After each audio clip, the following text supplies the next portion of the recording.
Hey, what's up everybody? This is a video response to Mr. Movie Night's favorite film soundtracks.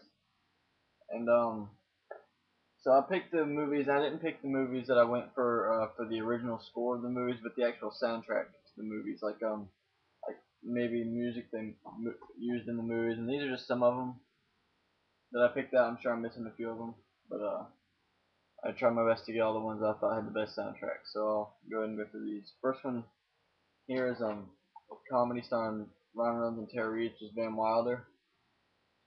I know there's two more of these movies. This is the best one so far I've seen. Um, this has a really good soundtrack, and the reason I picked this one is because it has the band Jimmy Eat World, and they're like an alternative, I guess, a post-grunge band.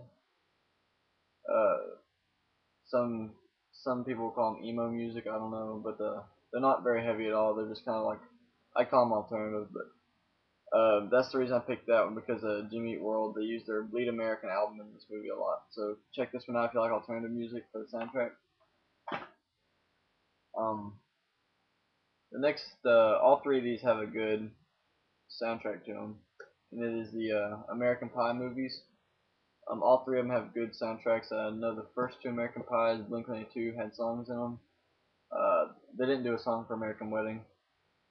Who else has these? There's songs in these soundtracks. Green Day, Sum 41. The second one actually had the soundtrack too, so that's more sticking out in my mind now. Like Sum 41's in that, Green Day's in that, Blink-182's in that. So it has a bunch of like older punk music, punk alternative music, really good soundtracks in these. If you haven't seen these, you need to go pick them up. They're really funny.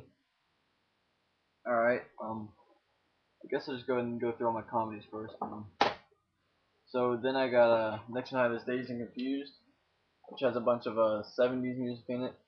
You know, it has I think like Foghat, and probably has Leonard Skinner in it somewhere. It just has a bunch of older rock music, like the stuff that kind of started rock. I'm sure most of you have seen this movie and know what kind of music's in it, but this is really great. Check out that soundtrack as well. Um, Airheads, starring Brendan Fraser, Steve Buscemi, and Adam Sandler. This one I don't see talked about very much, but it's a really, really funny movie.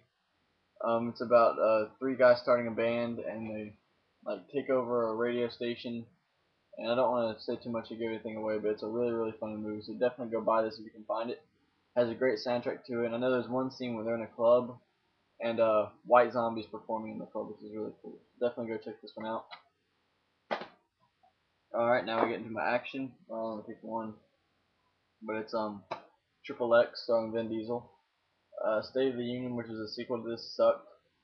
But this I don't remember exactly what bands are on this, but I do remember seeing the soundtrack, and it had a bunch of really good music. I had rap, it had all the way from like rap and hip hop to metal. So definitely check this one out for that music. It's really great. Alright, the next one I got is The Lost Boys.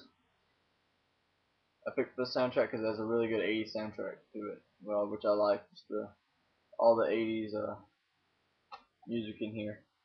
I don't remember, the only song that really I remember is the like the main song for this movie, and I can't remember who sings it.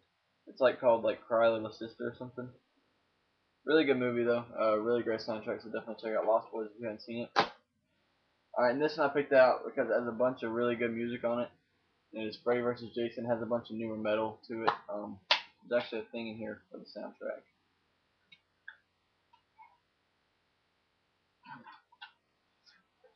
It has Slipknot, Stone Sour, Seven Dust, Mushroom Head, Hatebreed, Killswitch Engage, Chimera, Murder Dolls, Powerman 5000, Spine Shank, From Autumn to Ashes, Seether, Devil Driver, and Sepultura. And it's really cool. It also has El Nino in it, which is El Nino is the only band I actually recognize, and that was the song they played when the credits started rolling. El Nino was the song they were playing, a song by El Nino, which is really good. Slipknot, really great band. I have all their stuff, and I've seen them live. They're really good. Stone Sour is the lead singer of Slipknot's second band that he's in, which they also have really great music. Seven Dust, maybe you know, is my favorite band, and I'll listen to anything from them. Mushroom Head they're alright. They kind of sound like Slipknot to me, so I don't really listen to them that much. Hatebreed is a pretty good band. They're really heavy. Killswitch Engage is really good. They have a unique sound. Um, Seen them before. Chimera, I've never listened to them. Murder Dolls is the drummer from Slipknot's other band. They're really good. They're kind of like a, I think they call themselves Halloween punk or something. They're like the Misfits. Powerman 5000 is really good. Uh, is that Rob Zombie's brother's band? I don't know. Rob Zombie's brother has a band. It's like Powerman 500 or something like that. I don't know. Spine Shank's pretty good. From Autumn to Ashes is alright. Cedar's really good. I've seen them live. They have all this stuff. Devil Driver's alright. That's the singer from Cold Chambers of the band. Alright, Sepulture's okay. So that's a really great metal soundtrack right there. So if you're into metal, definitely check out the music in here. Um, but yeah, really good stuff from there. And there's some other ones in here that I didn't want to take out because I'd have to like rebuild all my shelves over here. All the Underworlds have good soundtracks to them. They all have like a Pussifer, which is the lead singer from the Tools other band. Perfect Circle. They have like that kind of music, so kind of like slower music in those, but they're still really good, like slower metal. All the Saws have good soundtrack. I know the second Saw, Mudvayne, was in that soundtrack, which is a really good metal band. Um, Rob Zombie's Halloween has a good soundtrack to it. So does H2. But I believe that's most of them. Oh yeah, and The Breakfast Club, which is another good one. It's in the locker thing. I don't want to take it out, but that is also another good soundtrack movie because it has a bunch of good 80s songs in it. So yeah, guys, that's those are my favorite soundtrack movies, I guess. Just went through and picked out a few really fast. So I'm sure I missed some, but those are my main points I think I tried to hit. So there you go, guys. Thanks for watching.